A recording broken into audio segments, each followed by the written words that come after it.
everybody. Hi, Natasha. It's good to see you. You're the first one in the chat. How are you? So sometimes it doesn't look like anyone's here, but there's a lot of people that don't come on the chat and they're in the background. It's really good to see everybody. I see you in the background, so I don't really see you in the chat, but I know that you're here because I see a whole bunch of people are popping up. So it's good to see everybody. So today I'm going to do, again, I don't really have a big plan here. I'm just going to paint, and I'm going to do the mixed media process that I did last week and I did in this week's video. So I'm just going to grab some collage papers. I'm going to build a little bit of a mixed media background. Today I'm working on watercolor paper and not like, but you could do this on a canvas, you can do it on a cradled panel, you could do it on a board. Today I just have one 40-pound watercolor paper, but you really can do it on any kind of surface. So the one I made last week was on watercolor paper, and then this week I did one on a cradled panel, which is a cradled wood panel. So you can really do it on any kind of surface. And I usually, I really like the texture that the extra paper adds. I don't do this in all my paintings, but I do it in quite a few of them. So I'm going to show you the one I did this week just because it's on a board, and then I'll show you the one I did last week because it's dry now.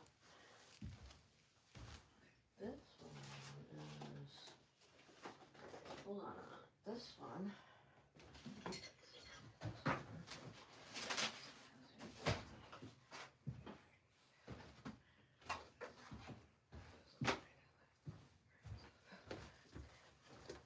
Okay.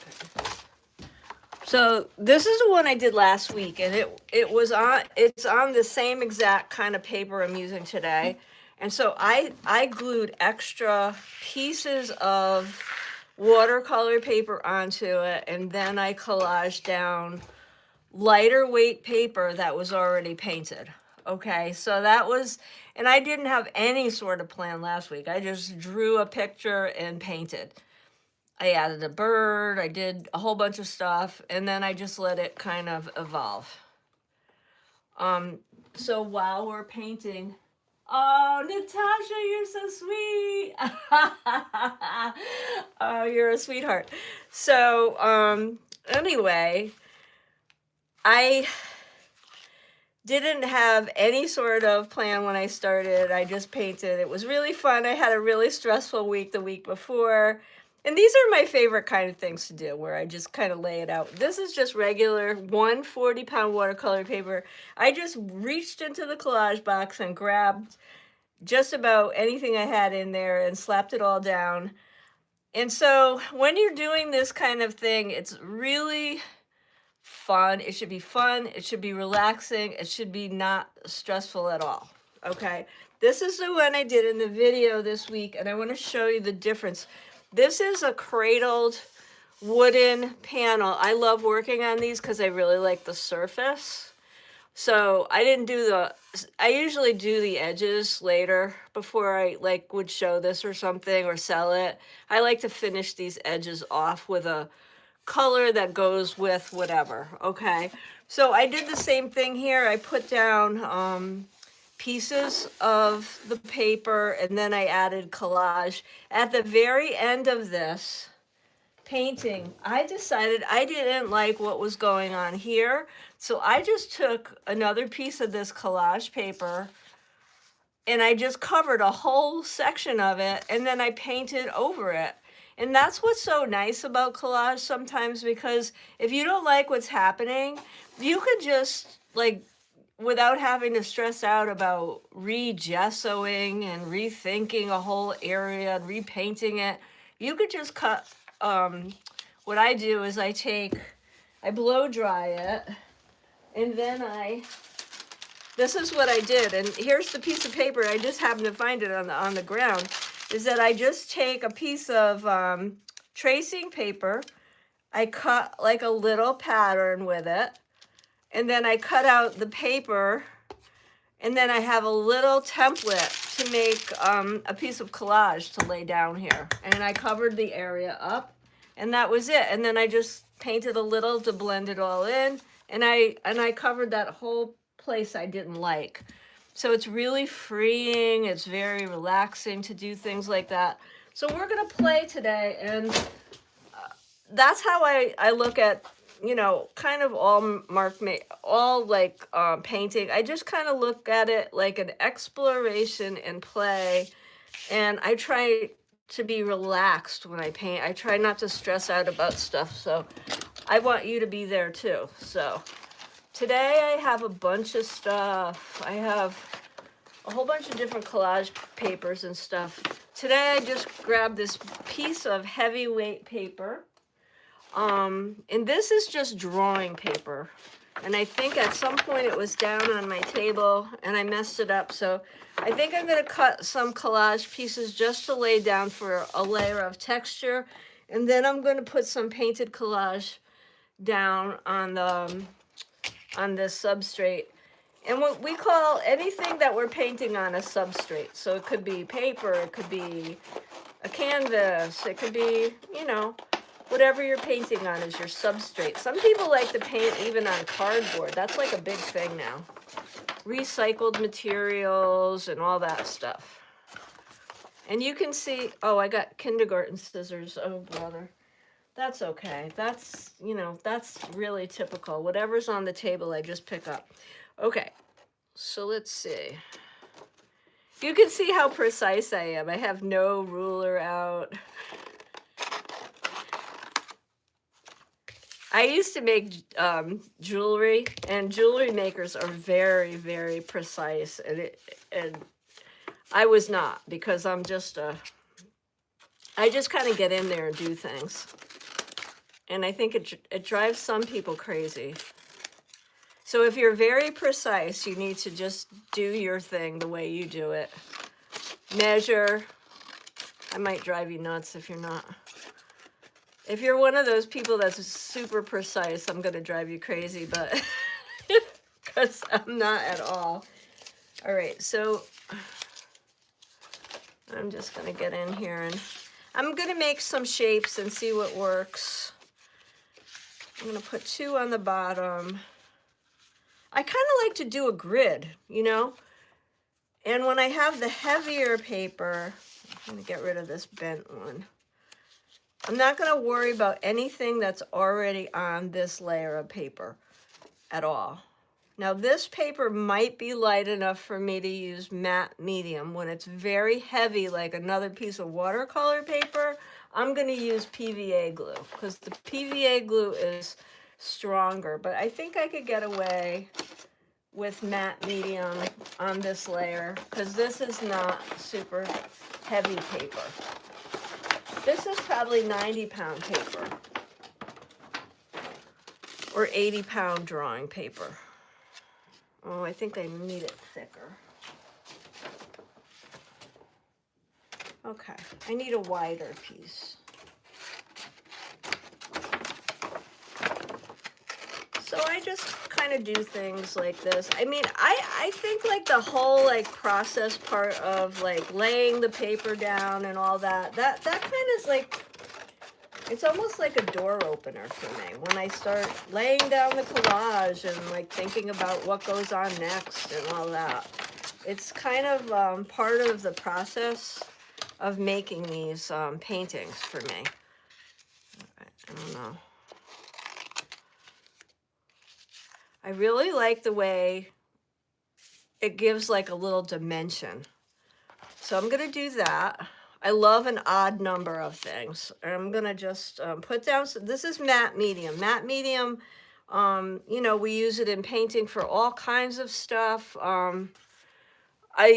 You can use it as a glue to lay down collage. You can use it, I use it for blending the paint. It's essentially the same thing as your acrylic paint without pigment, but you can do so much with it. You could use it to blend the paint. You can make glazes with it. It's a really nice, it's nice to have for all kinds of stuff. in acrylic, when you're working with acrylics. Um,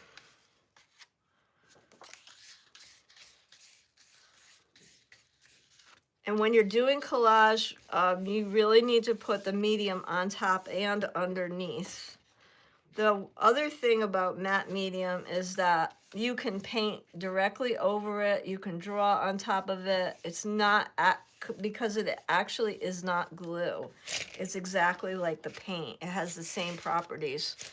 So it's not like you're painting over Elmer's or something like that. You're going right in and with something that's compatible with the paint. So you can go right into painting or drawing on top of this. It's exactly the same properties as the paint you're using.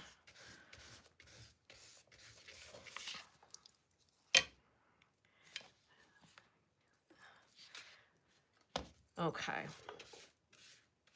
Then I want to show, I showed in the video how I make the painted papers, but I want to show you something else that I sometimes use in these paintings, just because they're really fun.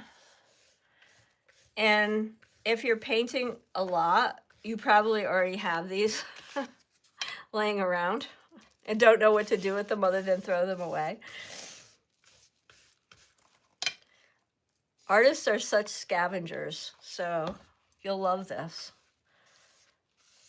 I'm always trying to use up stuff I already have in my studio.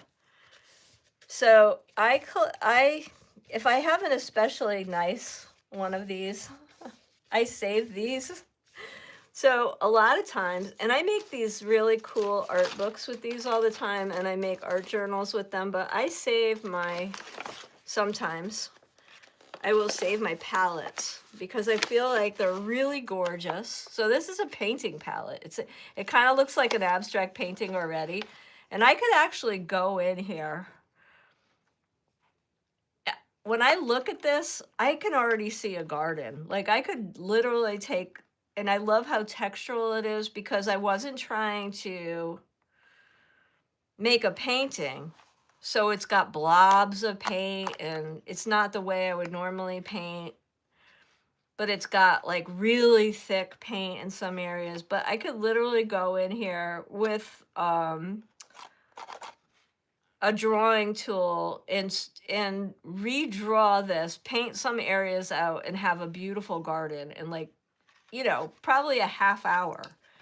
But the other thing I do with these is I cut them up and I put them in to paintings like this, and have, really interesting collage bits. So if you have, pieces of palette paper like this, you might want to try that at some point. Today I probably will just use some regular collage bits, but I mean, I create ones that are, really just from my leftover paint most of the time. But then also I have things like jelly prints and stuff like that. So I kind of just go through to see what I have. These are the roll-off papers from Jelly, but sometimes they have interesting marks. And these are, some prints that I have that have interesting textures. I never know what I'm going to use. Some are just solid color blocks that I really liked. You just don't know. This one I really like because it has all kinds of stuff stuck to it. You just don't know what you're going to like or use. And some of these are ones I just made recently that I might incorporate. I'm not sure today. I thought I might try this pink one today because, I don't know. Sometimes I'm in a pink mood. So today I'm in a pink mood. So I might put some of this into my background. And then we'll see how much of it stays. Because sometimes, you paint over some of it. Sometimes you paint over all of it. Doesn't really matter. And I'm going to just throw some of this medium down. And I'm going to attach. And I'm going to use whatever's left over to paint with. Now, I like to tear because I like the rough edge, but you can cut these with a scissor. I like the organic edge, so I usually tear collage.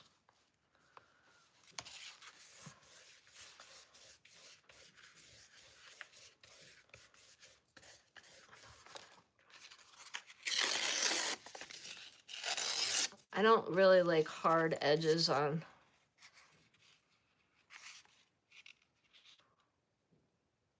Yeah.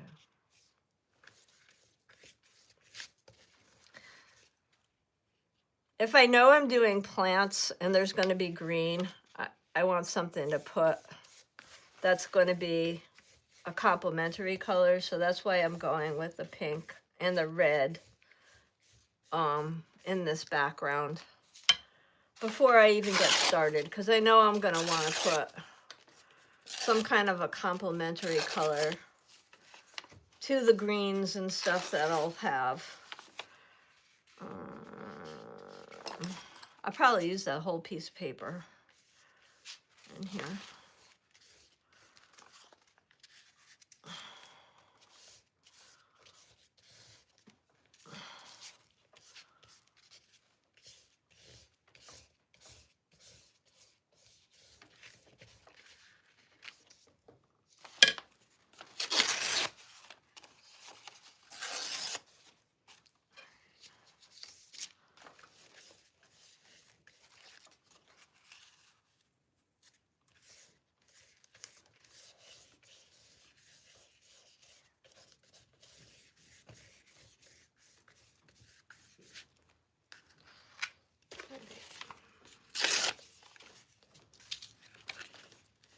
Okay.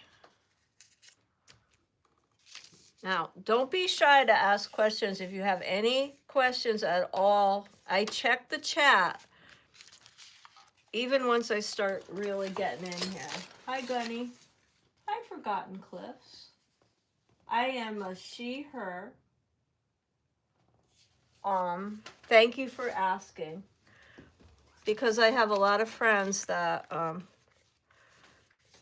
would truly appreciate the fact that you asked. And that was very polite of you to ask. Thank you. Here. Now, I'm going to really use my squeegee here, because the one thing with collage is that if you don't really press it down, you can get air bubbles. It will pop up and you'll be annoyed. Now, the other thing I want to talk about is that when the one that was on paper, because it's paper and we have all this other paper stuck down to it, I really needed to put a heavy weight on it. So all week it had a book on it. And then it was, now it's perfectly flat. Because when you put water or wet medium on one side of a paper, sometimes it will buckle a little. So it was a little bumpy. But, this week I had a very heavy art book on top of it after it was fully dry. And then it was perfectly fine after that. Okay, so now it's looking good.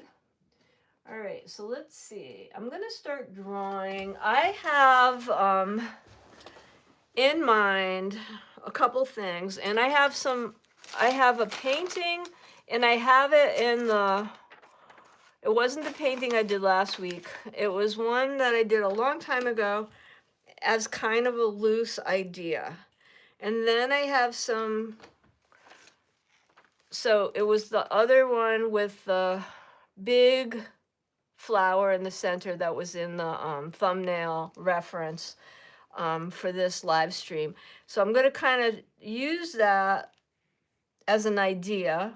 And then I also have some little references that are like not this lady so much, but I really love kind of the wild, organic nature of this tree. I mean, the lady's really nice, but I'm not going to put a person in this. Maybe a bird. I'm big on animals and birds and things, so I might put a bird. Although, a lady could show up. So then and it was kind of a wild rose. So I don't know, I like these leaves and things. So those are just reference ideas. So those are things I'm thinking of. Okay. Yeah. So I'm going to start to draw. And I want a lot of very organic looking things in my picture today. So I'm going to go with, let's see what I have here. Today I have the reason I sometimes use the Stabilo is just because Stabilo will write on everything, even if it's wet or dry. And that's why I sometimes will draw with the Stabilos on the live streams, just because, although this stuff dries so fast, this is almost dry already. Okay. So I am going to just, I want things to be happening in kind of a really organic way in this picture. So I want to do, I think what I want to do is a bunch of,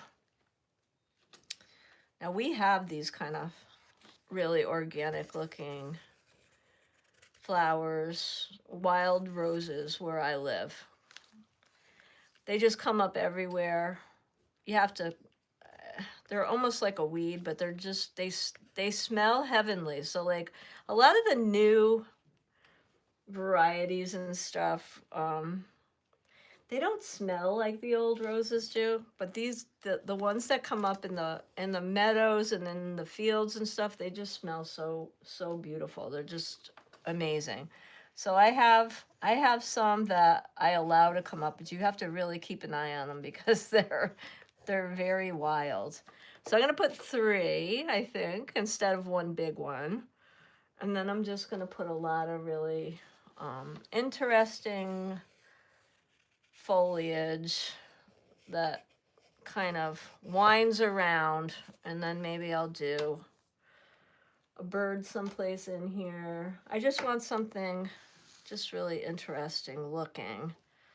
I like things to go off the page because I feel like it's just more interesting that way. I'm gonna give her a bloom. Let's see. Sometimes I need to think a little while I'm germinating an idea. And then, okay, so I want to get some, I want to get a good amount of leaves and things in because we want to get some greenery into this. But I definitely want some interesting vines. And I don't want anything straight. I want everything to be curving and really organic.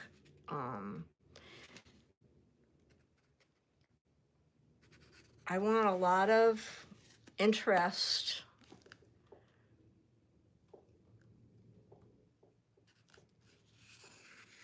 I want a lot of stuff happening. I love anything that's happening in nature. I'm trying to think. My last one had the cutest little, it had a lady cardinal. And I always like I don't know why I like the lady cardinal better, but I kind of do. I don't know. She's just very cute. And so maybe I'll do another one of those. And I'm going to just put the bird here, I think. A bird likes to show up in my work a lot. And just because I love birds so much. We live in bird heaven where I am. We have every kind of wild bird where I am, so I really, really love them. All right, so let's see. We'll get this bird here. Just gonna get her in there, and then I think I would like, I want some buds. The buds are really interesting, or they were in the last one, so I want to keep some of those. Definitely get leaves. We need a lot of variation in the colors, I think. And then, okay. I just want some basic ideas down before I get painting. All right, I think I'm good to start. And now I can just grab colors. I'm gonna get some of this stuff out of the way. Maybe I'll grab some of that later. We'll see. We'll see. Okay. All right, now I'm gonna try to not go crazy with these colors today. All right, we're gonna try to keep things basic. All right, let me see what I grabbed here. Cadmium yellow deep. Perfect. Then we're gonna go for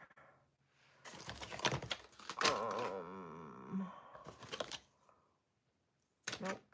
We need our white, of course. Titanium white always. I'm gonna use cadmium red light. That's definitely what I'm gonna use. I might, even though I like to mix green, I could not find this before. Okay. I want to make sure you guys could see this. I couldn't find my tape before, so I'm going to do this really quick.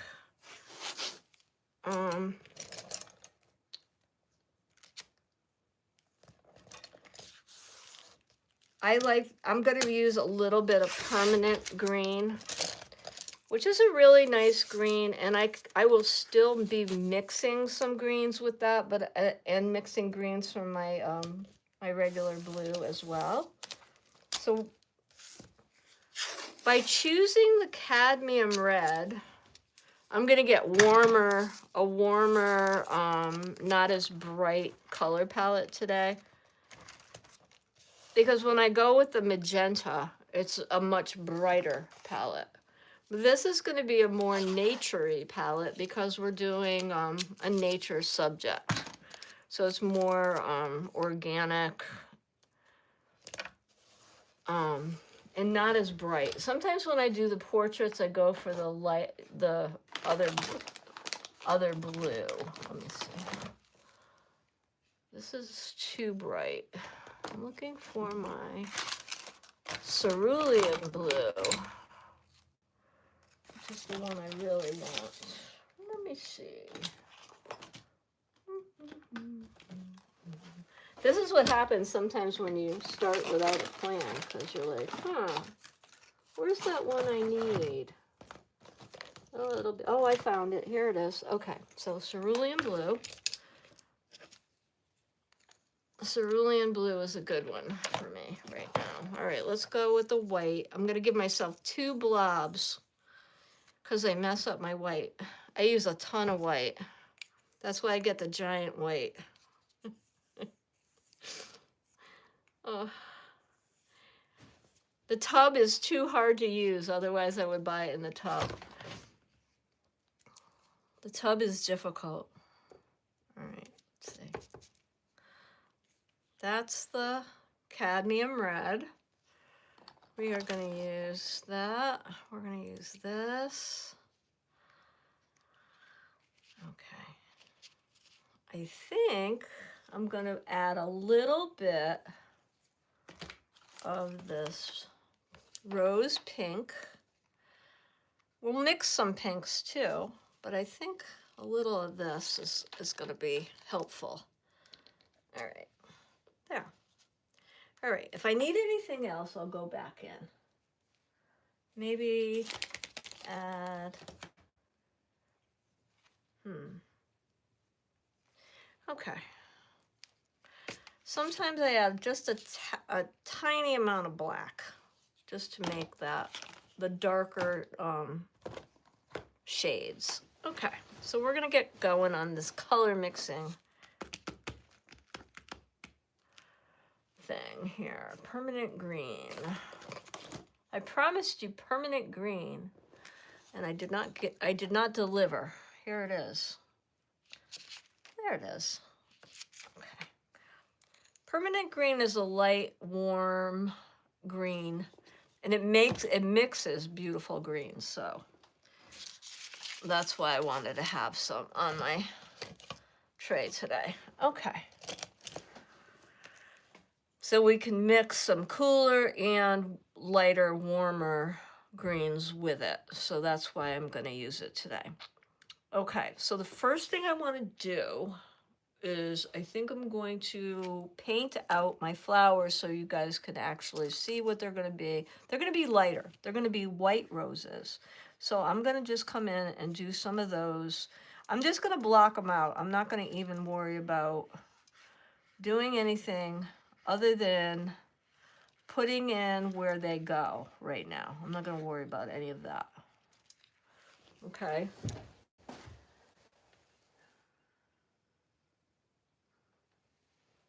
Okay. I'm going to make sure nobody has questions yet. Okay. I just want to make sure that we're all on the same page here. Okay. All right. I keep checking back just in case. Because please pop it in the chat if you have a question.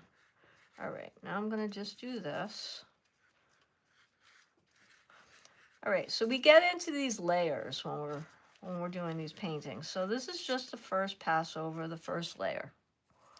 I'm going to do 3. I'm going to do 3 flowers, just so you can see where they're going.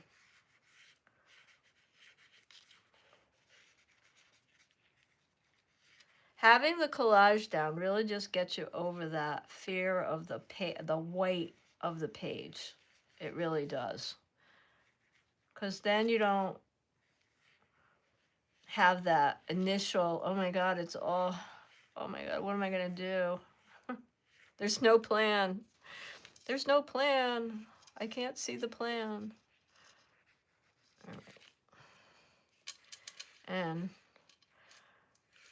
I'm not trying to control anything here. I'm holding my brush so far back so that I just get these loose, really expressive kind of paint strokes and marks. I'm not... The closer up you hold your brush to the bristles, the more tight your painting will be. And the farther back you hold it, the more loose and expressive your marks will be. So while you're watching art videos, not just mine, anyone's, I want you to watch how the instructor or whoever's teaching is painting. It's really important. And if you like their style, really pay attention to how they paint. So not just like what's happening in the painting, but like really watch how they paint. You know, where are they holding their brush? How are they making those marks? And, you know, if you really like what they do, watch how they do it. I mean, that's really important. You can learn so much just by watching how they're painting it, not just what they're painting. And if you're trying to loosen up, that is one of the things about painting expressively. I mean, even when you'll see, and you could look this up online, Matisse used to take like these giant sticks and he would attach his brush so he was like across the room. So he was painting like from like across the room, and his paintbrush would be attached to a giant stick and it would be just bouncing like this. So he had literally very little control over what was happening. And that's how he got really super expressive marks. It's really interesting to see how the different ways that people paint. All right, I'm going to make a bunch of different greens here because I want a variety. I always want a variety. So I'm putting some of the cerulean blue into this permanent green. And I'm mixing a lot of matte medium into it to make it flow better and make it just more cohesive. And I mean, I should be doing this with the palette knife, but once I start painting, I get crazy. Okay, now I'm gonna make a little bit of a lighter, warmer green. So I'm adding some of the yellow. That's the cadmium yellow. So this is gonna be a brighter green. I'm gonna take some of the matte medium into that and mix it as well. Okay. Now, I don't think I really want that any darker. But we have black if we want to make a shade. Now, anytime we mix black into a color, it's called a shade. Anytime we mix white into a color, we call it a tint, okay? So when you hear me say tint or shade, that's what I'm talking about. When we add gray in, it's called a tone.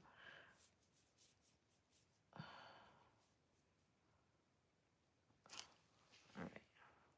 So I'm going to paint in some of my, this is just my initial layers. I'm just trying to get some of this information down. I want to lay out where some of my greenery is going to go. I want my vines in here. We might add some more after this initial layer.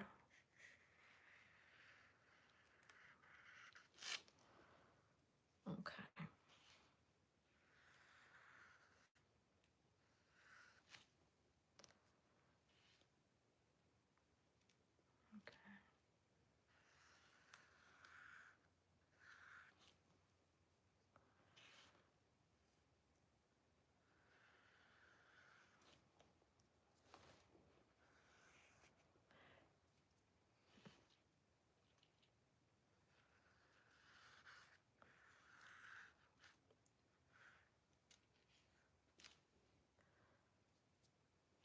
I kind of wanted really expressive kind of curving organic shapes. And I wanted those to grow across my page and in an interesting kind of way, and see how I could get that to work here.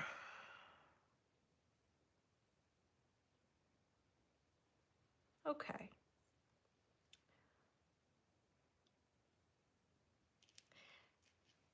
That's coming along. All right, I'm gonna put a little bit more blue into this green. I'm gonna start blocking out some of my leaf shapes.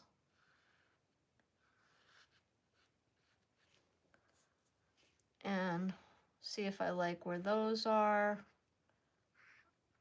I can also add some as I'm going along here.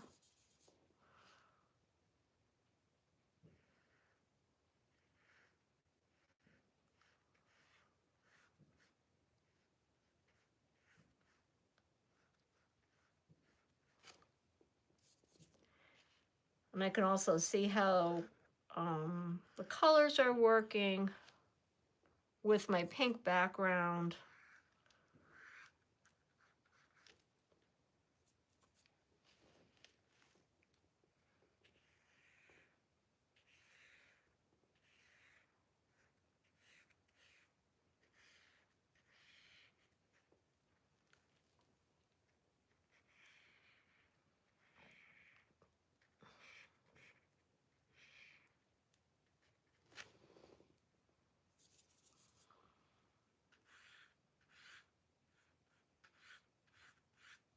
Okay.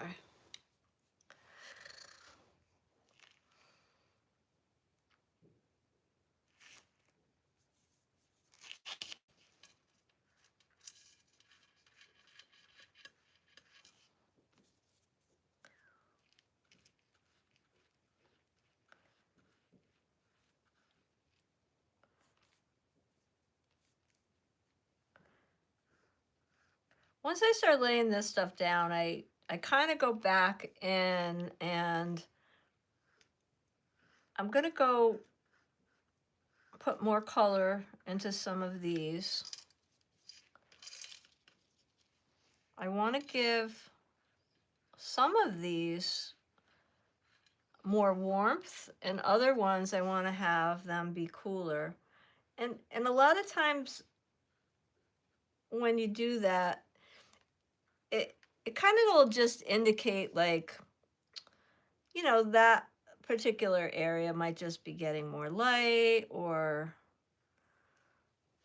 because when we look at nature a lot of times, and you know, get in the habit when you're outside, and even if you don't live, you know, even if you live in the city, it doesn't matter. When you look at trees and leaves and things, like, the shadows will have cool, the colors will be cooler. And when you look at where the light hits, they'll be warmer. So like if you're looking at a tree, like the shadow places will be like more blue green, and the light places will be more yellow green. So you know, you can start, once you start to be able to see those relationships, or those color temperature relationships, you'll be able to go, oh, that's really obvious, and you'll start bringing that type of information into your paintings.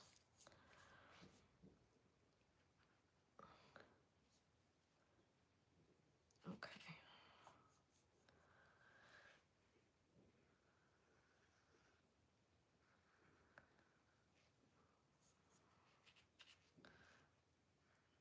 I really want this cooler, darker blue, green on my stems. And because I drew with the red Stabilo, I can see part of that, and that's okay. I never mind seeing my drawing marks when I'm painting. Some people don't like it. I feel like it's another way to see mark making, and it doesn't bother me at all. If I was worried about it, I wouldn't have done it.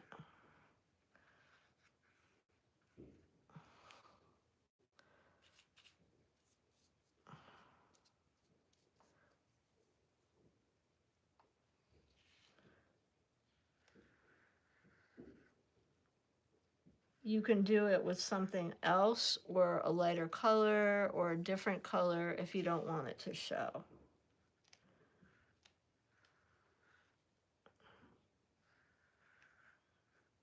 I've always been really intentional about my drawing. Now I'm going right over this tape because instead of like trying to avoid it, I want the flow of that line to be continual. So I just go right over the tape, and it helps create that continuous line. And the fact that I'm going over the red and I can see a little bit of the red gives me a complementary pop of color that I wouldn't otherwise get. Okay. Now, let's see what we're gonna do here. Thinking about a lot of different things here. My brain is working overtime here. Let's see. All right, I washed that off, and let's see what's happening. I want to check in with you guys. Okay, let's see. All right. Okay. So I want this to be more of an interesting shape here. Sometimes, you know, as I'm going along, I might, you know, just, yeah, there we are. Okay. Now I want to do a little bit of a second layer on these flowers because I want them to be more opaque. Okay, so now I'm going to go back in with this second layer, And this isn't going to be the final layer because it still needs values, and I'm going to do something with the center. Okay. Okay. And then I'm going to go into the background because while I do like some of what the paper is doing, we're going to change things up a little bit. I want to look at my bird and think about what I'm doing with that bird. Maybe see what I'm going to do with that. Okay, hold on a minute. Okay, so those are becoming more opaque with this second layer, and I'm still trying to be super loose about these flowers. I like the new shape there. Sometimes I really want things to be organic. So I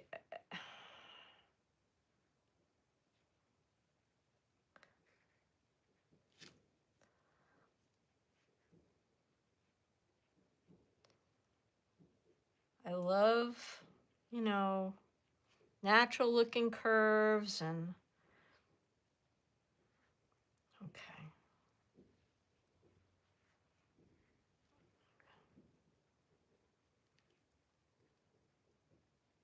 All right. I like that. Oh, I just did a big green bloob. That's okay. Oh, when it's drier, I'll fix it. Okay, so now, let's see. Now what are we gonna do? Okay, so what I think I wanna do is, some of this paper has a very bright magenta-y color that I don't want to include in my painting. So what I'm gonna do is I'm gonna mix, because this red is very warm. And so I think what I'm gonna do is I'm gonna mix up more of a warm color. Now this is really intense, so I want to cut it down a little bit. Now titanium white is the only color that's going to help with this kind of thing. And then I kind of want this, even though it's very naturey, to have, I almost want it to have a kind of a little bit of a color grid, more like a contemporary color grid vibe. What is she talking about? Why is she saying that? What does she mean? So what I mean is I sometimes, even though if I'm doing something really organic and very, you know, like a nature theme or something, I still want to do like some kind of a, like a contemporary background behind it. So here I am, and we already have like kind of a textural grid behind this painting. Okay, so I'm gonna make, so I'm thinking about creating a color grid back here. Now I do this in my paint. This is something that I do in my paintings and in a lot of my paintings. So this is not outside the box for me. This is kind of what I do. A lot of times just to break up the picture. And it's going to be subtle, but it'll be an interesting play in the background, okay? It'll be interesting because we have this stuff going on up here, but then in some places we'll have something. Here, let's add a little more white to that. Get it a little bit lighter. A little lighter, brighter. It's okay. So That softened it. Okay, so now, so I kind of, well, cadmium red is almost, it's almost orange. It's very much a, it's a very, very, very warm red, okay? So it's almost always close to like a corally red when you mix it with the white, okay? So I just broke this up into color grids, and it's gonna break up that background a little bit. The background is very, has some cool elements I wanna play down a little bit. Okay, so I'm gonna come in here, and some of these blocks I'm gonna cover over.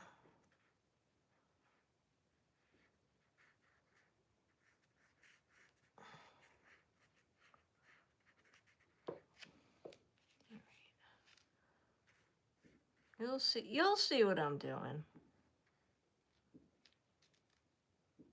Okay. All right, now I'm gonna come back over here with that same color grid.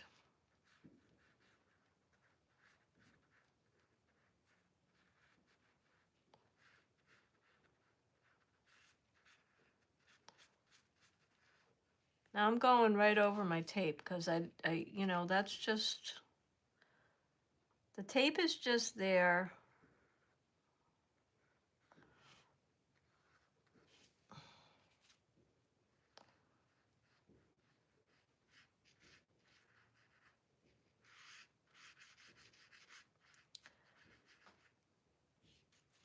That just keeps me in the, just keeps my edges nice. Okay.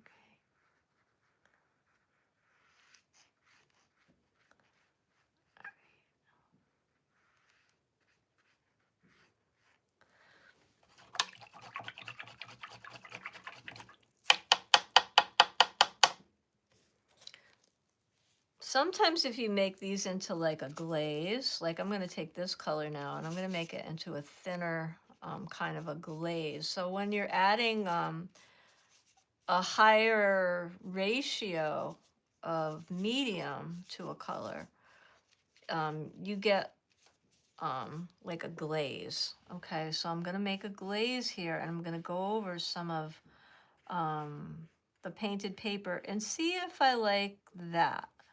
Okay, because that's gonna tone down some of that painting, you know, the painted paper color, but it will tie things in. If I don't like the way it looks, I can just put a thick layer of it on. Because some of those cool values aren't working, you know, with the rest of the painting. Okay. And I'm letting some of that drawing peek through intentionally there.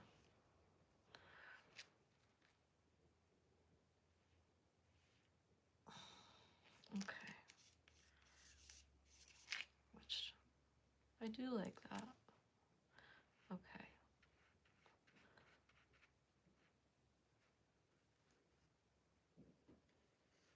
I'm painting around my bird. Oh, I see a leaf I forgot. We'll go back in and do that leaf. Maybe.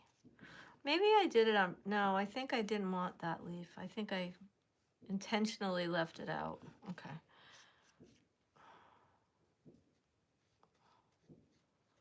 There's my bird. Okay.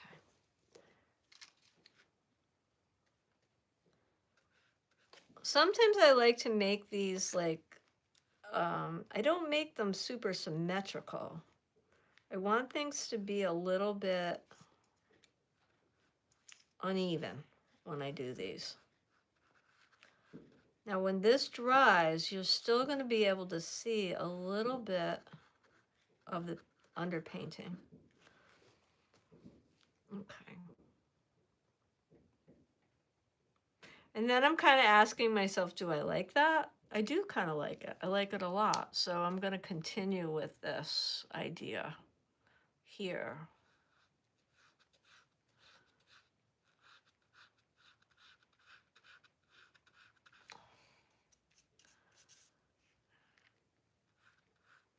I'm going to check back with you guys in a minute and see if anybody has questions.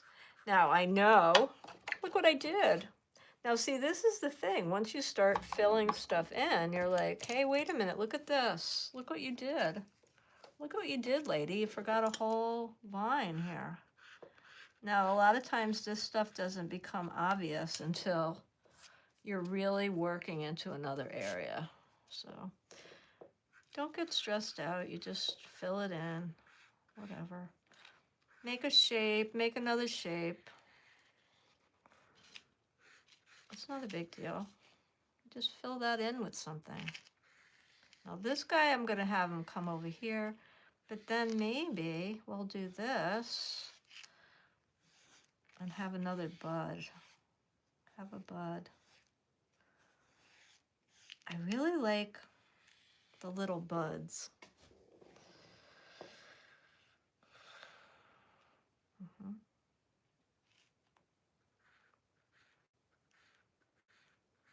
Okay. Okay. Now this, I gotta go over.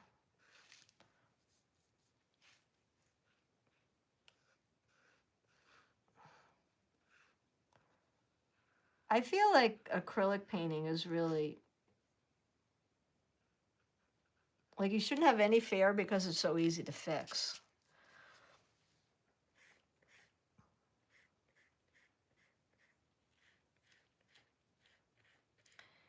Because it, and this is why I live stream in acrylic all the time, because it dries so fast that you can just kind of go in and do what you need to do right away. It's just easier to fix things in real time if you need to.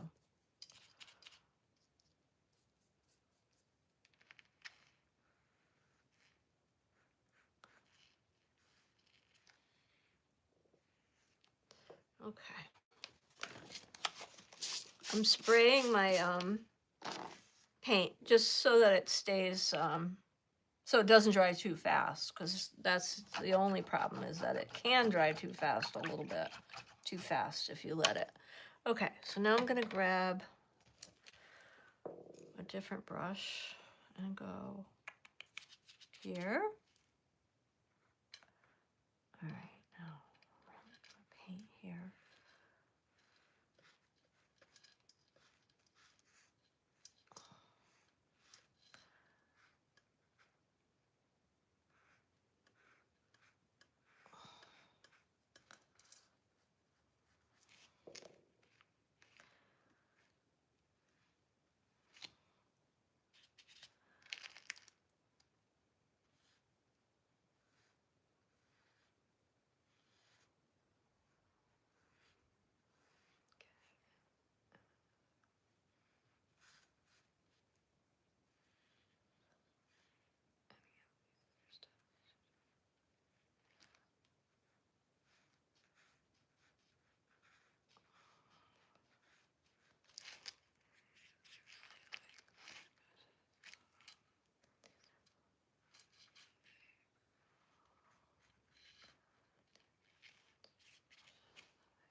I love painting around. It doesn't even bother me.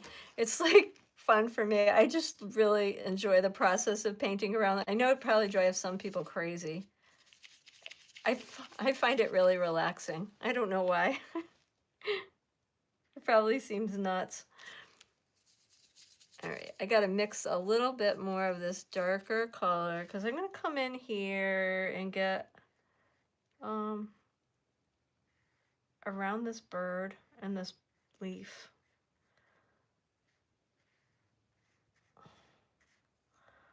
Okay, and then I'm going to go like here. I like things to be kind of not exactly, I mean, it's a little bit of a grid, but it's not like, it doesn't have to be a strict grid, you know? So I'm gonna come in, I'm gonna get into this flower. Whoop, there we go.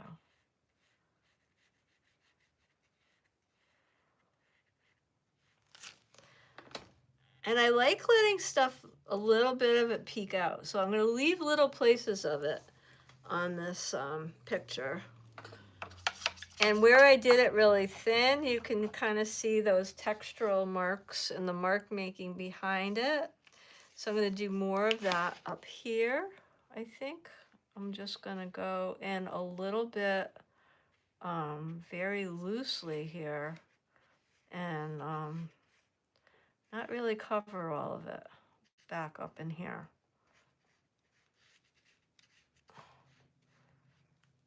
I want a little bit of that paper to really show back in here.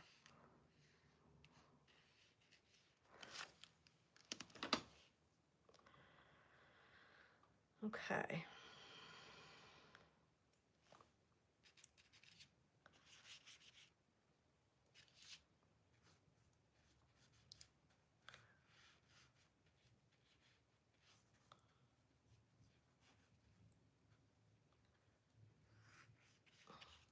I have some more ideas. I think because I have all this kind of orangey color that I might bring in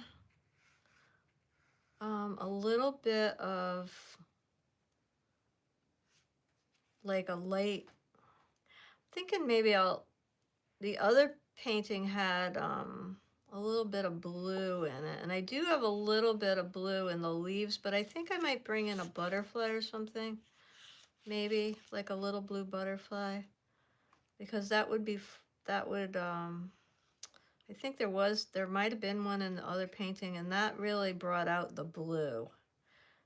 Again, because orange and blue, and this is like, even though cadmium red is, you know, red, it's really very orangey. So the complementary color would be kind of more like almost a very, very warm blue, like the light ultramarine would be really perfect for a complementary color pop here. So that's might be what I do in this painting, is just add that in, and that would look really cool. So that's what I think I'm going to do.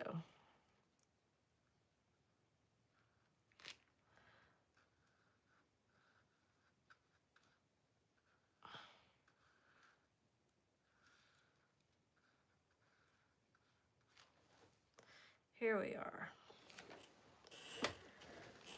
I'm still thinking about that bird. Just sitting here waiting, my little bird. I'm gonna have to do something a little different for these buds I have sitting here too. Let's see what this is. This is quinacridone. Let's see. That might be nice. Okay, quinacridone red orange. Let's.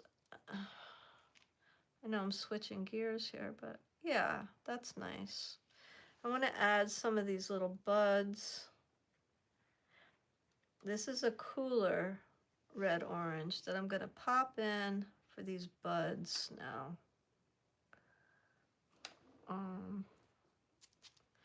Because I wanted to have some of these just here and there. Maybe I'll put one here. I like these. if I don't have the stem for it, I'm just gonna, I'm adding them anyway, and then I'll come back and add the stems later. Because I kind of like the little pop of color they're giving me.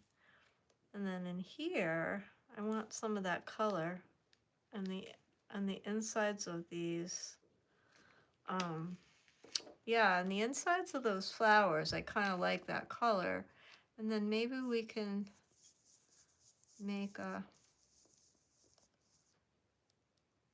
lighter, lighter red orange in here.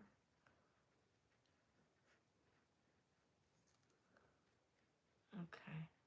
I want variety, even in the middle of that.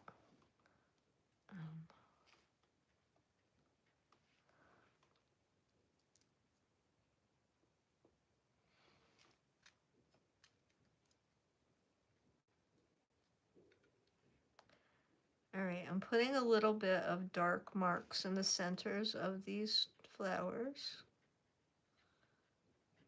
Okay.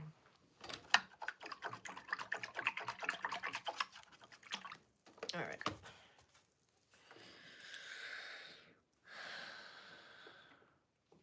Okay. While I'm painting the background, I'm still thinking about what's happening everywhere else in this painting. So I'm just thinking about it as I go along, adding the other details in, and then coming back here. Now I'm gonna have to address that bird in a minute. And I'm thinking about the bird. I'm gonna have to make some bird color in a second. I think I'm gonna mix that color though.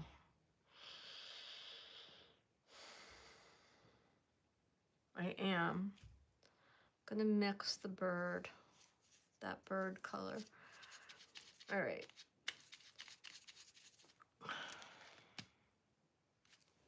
I think here I want that darker color to surround the bird. So I'm gonna put this darker color. So I think I wanna get that in first. Let's get that part of the background in. And then I'll go from there. Then I'll mix up my bird color.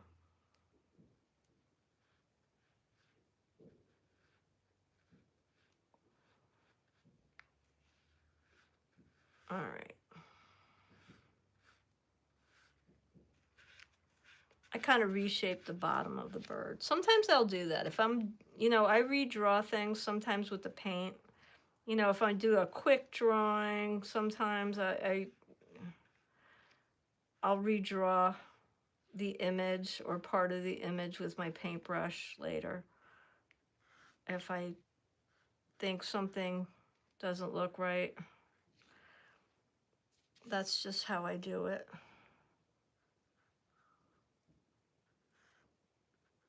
Now there was writing and stuff on here. I don't mind that, that if that comes through a little bit, I don't mind that at all. Because it just looks like mark making. And that's interesting to me. There was some, pencil marks on it and stuff. That's why sometimes it's kind of fun to grab things like table paper and put it into your painting, You're getting all kinds of fun stuff. All right.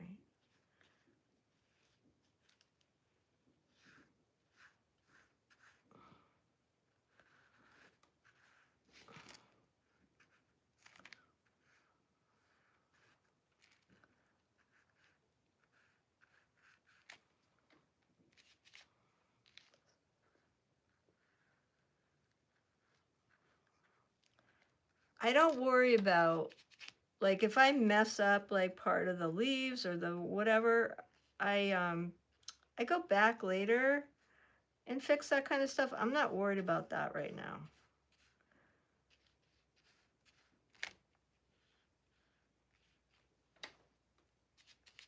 I'm just really, I enjoy painting around.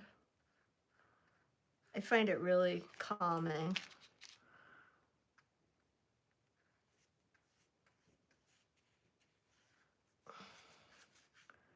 And I really like that that pink pencil I drew with is really, I'm leaving a lot of the marks I made with it because I really like them. It's leaving these really surprising,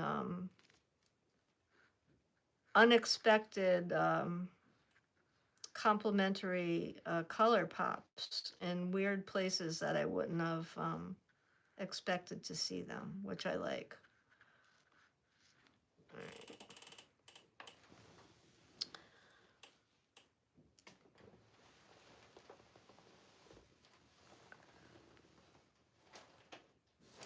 Interesting.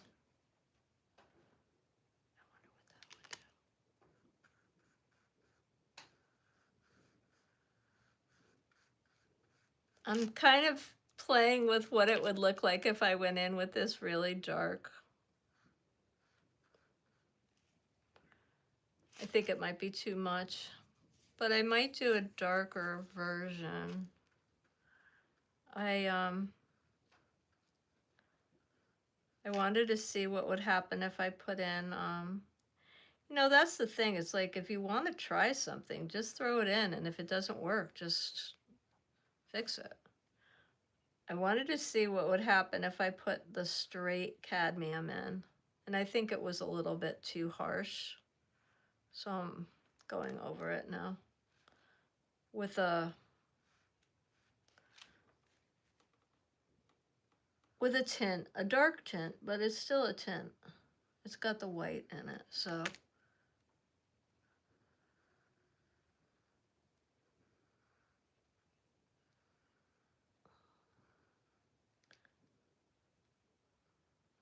Okay.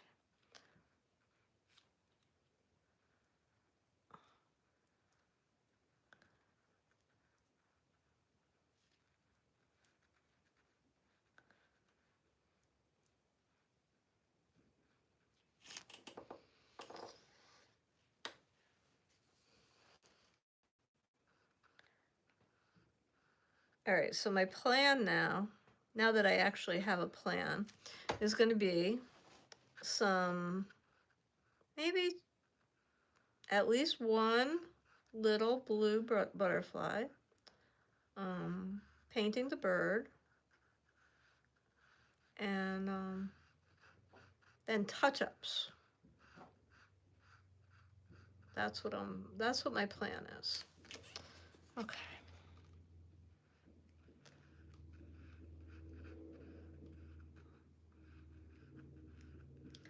So there's a couple places here that I just left that paper, okay? Just left it the way it was, and didn't do a thing with it. All right, let's make some bird colors, okay?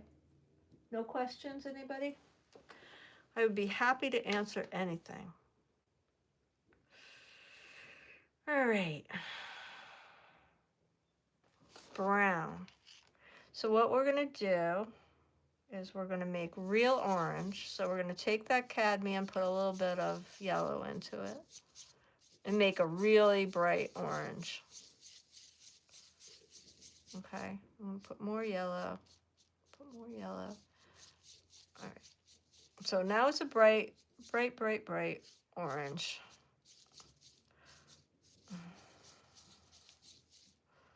I don't want to kill my brush, so I'm gonna do this with this. I'm gonna do this the right way. Hold on a second, let me get my, and I got the littlest brush too. All right. I have to stop being a maniac with my stuff. All right, okay. Let's see. I know I have one. Here, either get a, if I can't find my palette knife, I'm just gonna get a really crummy brush. Here's a crummy brush. This one's already toast. All right, now I'm gonna add the smallest amount of blue. until it turns brown. Okay. Yeah. And you just keep adding the blue in until this turns brown. And it's going to turn brown pretty fast. You don't want to add too much blue because then you got to start again. All right, so now we got a nice brown. Ooh, that didn't take long.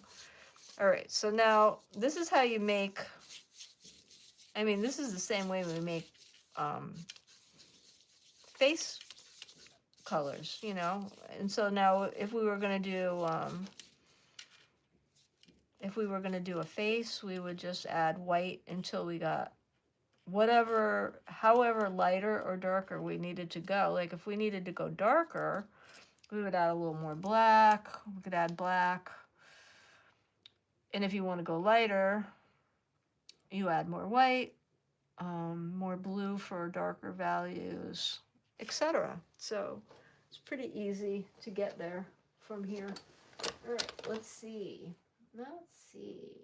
I'm going to go and see my birdie friend. All right, so I'm going to need a whole bunch of these colors. And I'm going to want to make some lighter colors for the bird. So I have this really nice rich tan color now too that I'm going to mix. And then, let me see.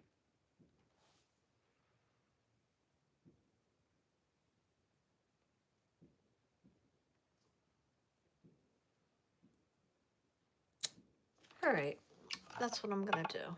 Let's get this baby going. I'm going to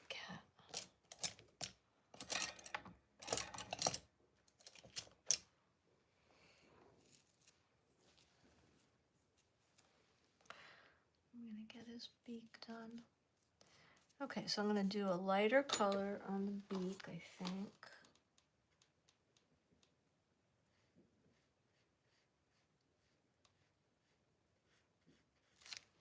Okay.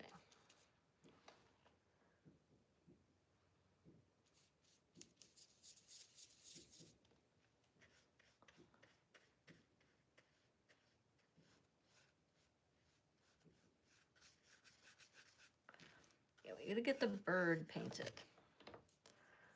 That's gonna make a difference here. Because then you'll be able to see it. You'll be able to really see what the bird is up to. We want to know what the bird is up to.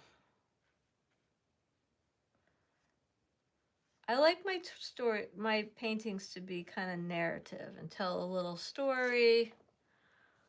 You want to know, I don't know, a lot of times I like them to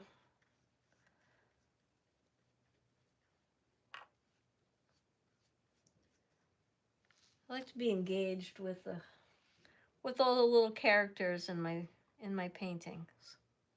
The birds, the animals, the people, if they have people in there. All right, so now we're gonna do, let's see, Lady Cardinal. So she's gotta have she has a little bit of red, but she's not as red as the boy, the lady. We have a lot of cardinals here. We have everything. We have bluebirds, jaybirds, blue jays, I mean. We have everything, every kind of owl, every kind of wild turkeys, owls, hawks, bald eagles. We live in bird heaven. I love birds. I love the wild birds. We have turkeys. What else do we have? Herons. Name a bird. We probably have it. I love the birds. We have all the woodpeckers, the big woodpeckers, the little woodpeckers, pileated woodpeckers. Those little flicker woodpeckers. Every kind of woodpecker.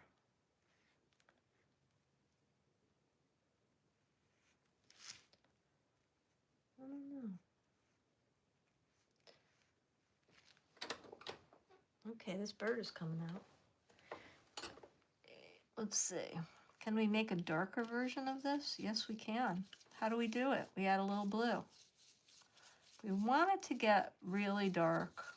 See, I'm always hesitant to add the black because when you add the black, sometimes it flattens it right out. So you have to be careful with the black. I only added a little bit, but you got to be a little careful because sometimes it can really flatten that color out. You have to be very cautious with black.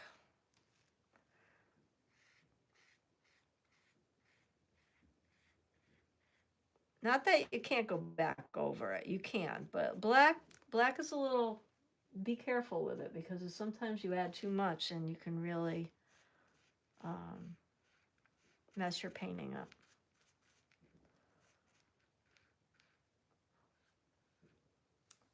I'd almost rather sometimes not, only because it seems to like sometimes really take things into a flat place quickly. So I sometimes will add things, you know, a lot of the other colors into the black.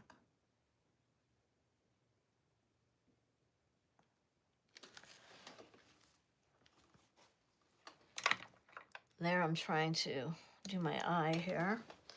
I need a little of the dark brown with the black in it for the bird's eye. There. That's not bad. And I added a lot of medium to that. So the medium actually thins things out and makes things a little bit more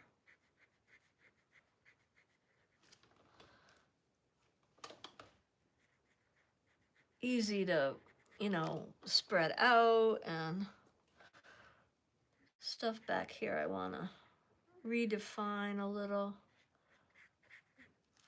so that we're not getting things confused.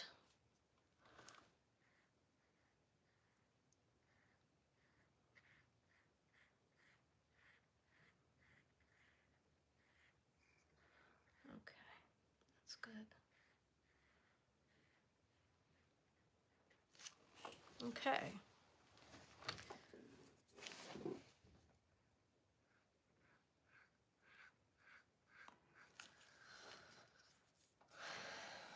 Did everybody have a hard time with daylight savings time today? Oh my God, I wish they would just give that up.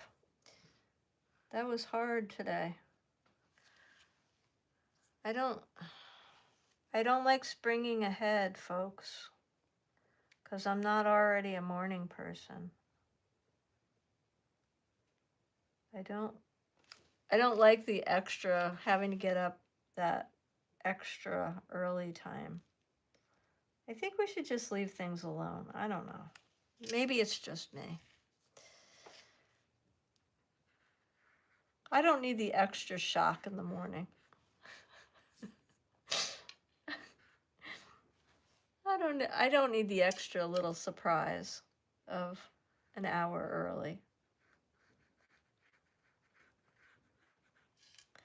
I worked at this place for a long time, and we would always be open on Sunday. It was my friend's place, and I used to help her out on Sundays. And she was perpetually late. And thank goodness I was always on time. And so I would always open if I got there early. And every time it was daylight savings time in the spring, she would forget. And I would be the only one there. And she'd stroll in an hour late. Every year it was the same story. And she'd get there an hour late, and everybody would be there, and, you know, the place would be packed. Everyone except her. And she'd go, "Oh no, was it daylight savings time?" So funny.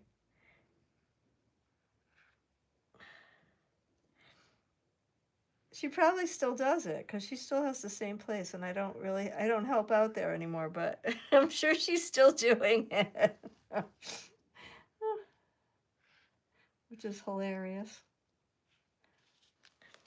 It's hilarious. Oh my goodness. Okay, so now this, because we have so much blue, now I'm letting the bird dry because the bird needs more details.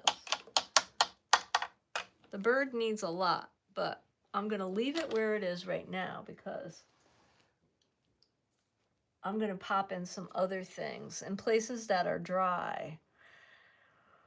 Okay, now we're going to go and do like this. We're going to do some mark making. We're going to do some details. And then we're going to come back to the bird. But the thing that's going to really make this pop out a little better is, dun, dun, dun, dun. What's this? Nope, I don't want that color. I would like the ultramarine blue light. This is what it is right here. This color, when I put it right next to this, all this orange is going to make things sing. We call this a singing color combination because it is the complement of all this cadmium red. So when I put it down, I think it's gonna like it. It's gonna be very happy. Okay. Okay, we're gonna make a nice butterfly here, I think. Yeah. It needs a blue butterfly because sometimes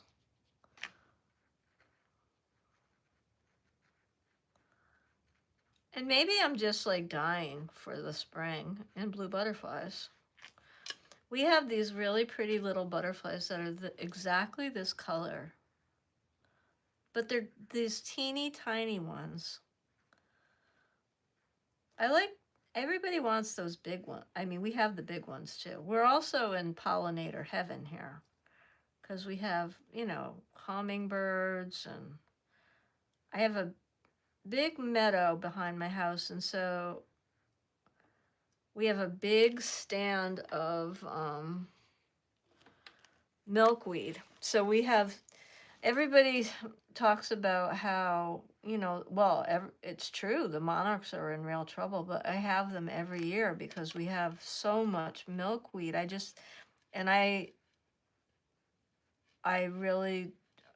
husband and I really make sure that we don't take the meadow down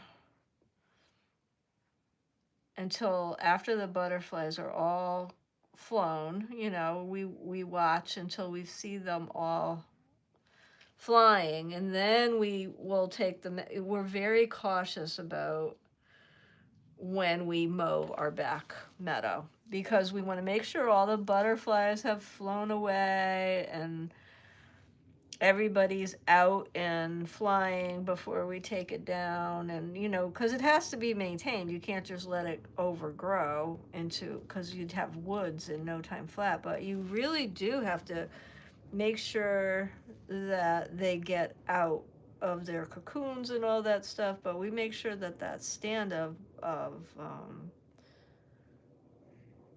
milkweed stays because there's not a lot of meadow left, and that's what part of the problem is that these animals and birds and pollinators just don't have the resources that they once had. So we leave it for them, we leave that meadow like that. We used to hay it, but we don't really hay it anymore. So now it just, but even when we did, we were that meant it stayed growing until June. So that's, part of why taking care of your fields and stuff, kind of coincided with butterflies and things being able to reproduce. because you didn't touch the fields until after everybody was, you know, up and out of their cocoons and flying and all that stuff. So we try to do it.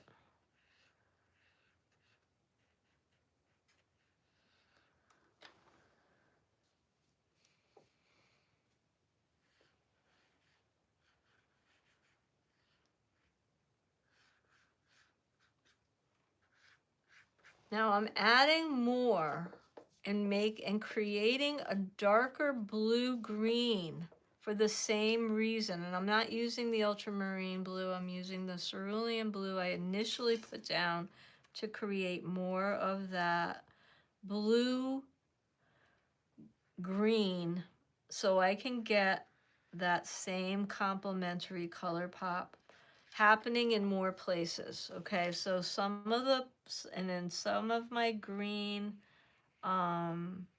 foliage, I'm adding that blue green, because those are the kinds of things that truly do make a difference in your painting. Okay, when we know how to exploit the color pops and how colors interact together, you can just, by doing a couple little things, really change how your painting works. Just by using the color. And this is a really simple composition. But since everything is happening, we have a whole bunch of different things happening here. All right, let's go into this butterfly. Let's give the butterfly some spots. He's got to be more, he can't just be blue. He has to have something going on. And his friend will have the same kind of spots.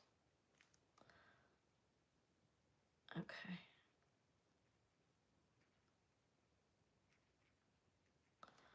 Okay. Now I'm going to take, we want to use the same colors we were using in other places to finish stuff.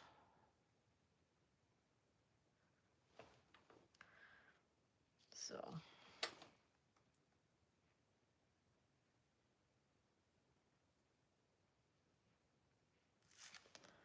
Yeah. There we are. I do like those little blue butterflies. They're very cute. Okay, so now what I'm going to do, now we got to look at that bird, because that bird needs some work. The bird. Okay.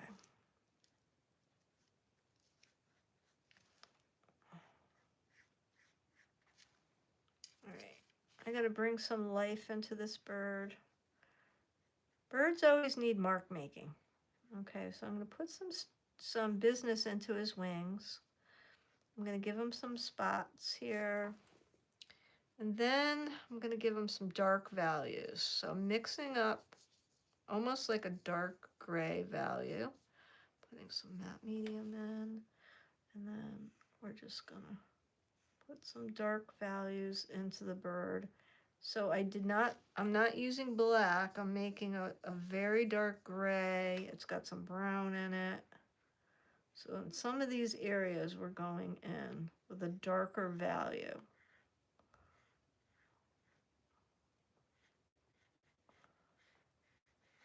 The top of the back.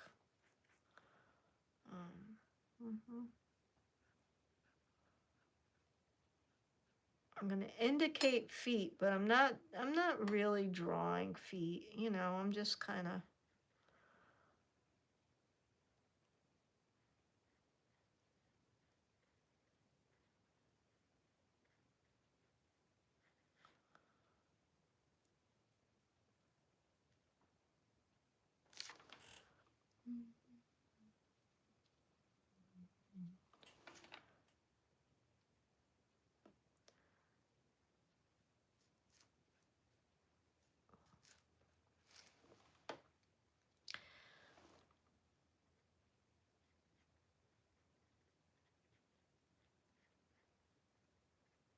Okay.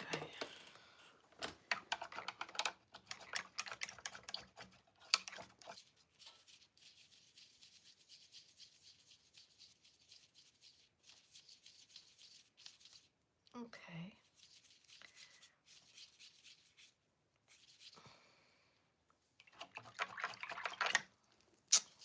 Okay, so now we're almost there, but I think what I want to do is make just a little bit of a light glaze and a tint with the blue. Here, let me do it over here. Now, light ultramarine blue is simply ultramarine blue.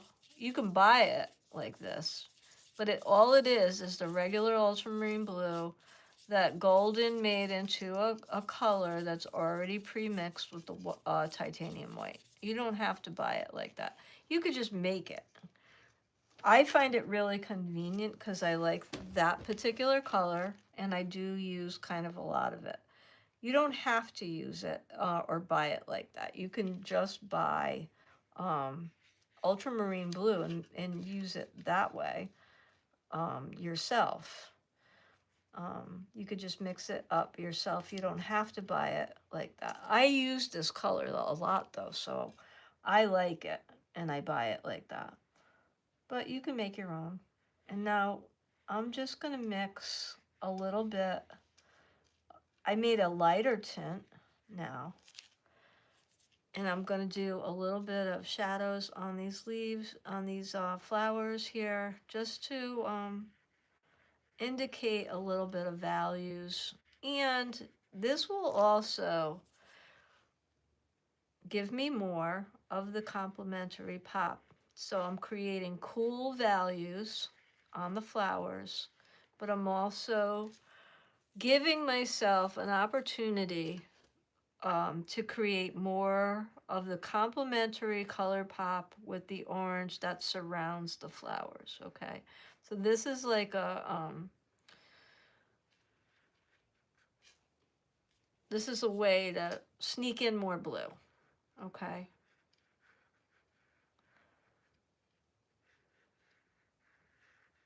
And I'm just kind of indicating the flower petals with that blue.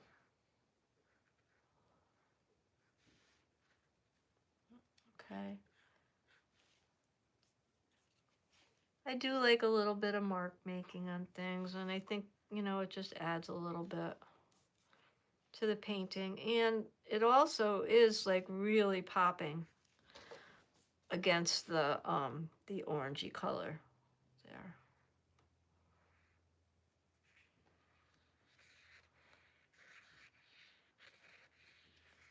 Not always necessary, but it's fun, you know. I like I like to add a little mark making to things.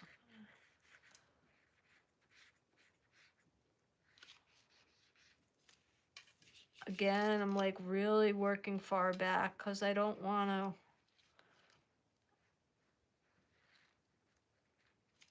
Okay. I don't want to make it really tight. I want really loose marks. Okay. So I think I might leave it all here for now. And yeah. I might leave this one here.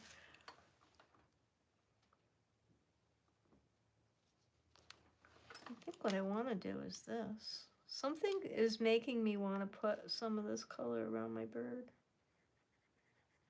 I want to go in with my, somehow I really want to get in here with this blue.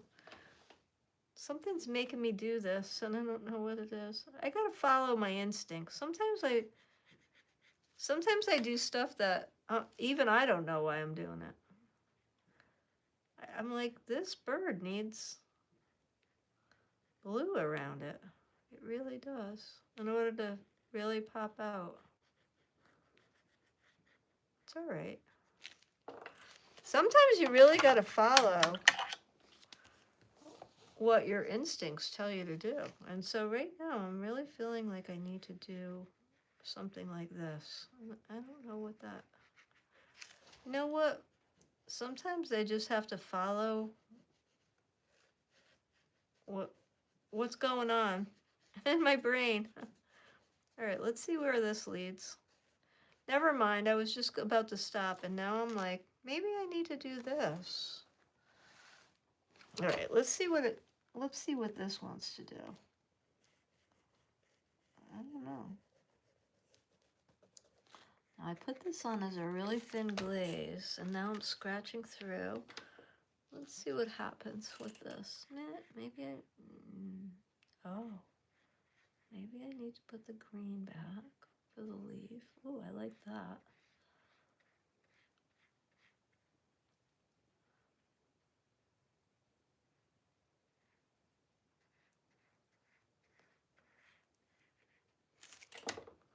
You guys can watch me think online. Well, I figure out what I'm doing. Sometimes I just have like a thought and I have to just follow it through to the end, you know? I like my little bird. There he is. Okay. I kind of do like that better. Okay, I'm going to take this all the way over here now.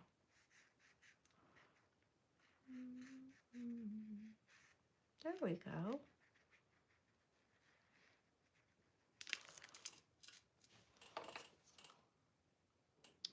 I do like that a lot. All right. Okay, you guys, I think that I'm going to end it here, but I'm going to do my thing that I do every week. How are you guys? I'm always like, oh no, I'm a hot mess. It's so good to see everyone, and I'm so glad you all came, and I will see you this week with a video. And actually I'm adding another live stream during the week, but it'll be a short one, and I'll see you all during the week. Thanks for being here. Come again soon.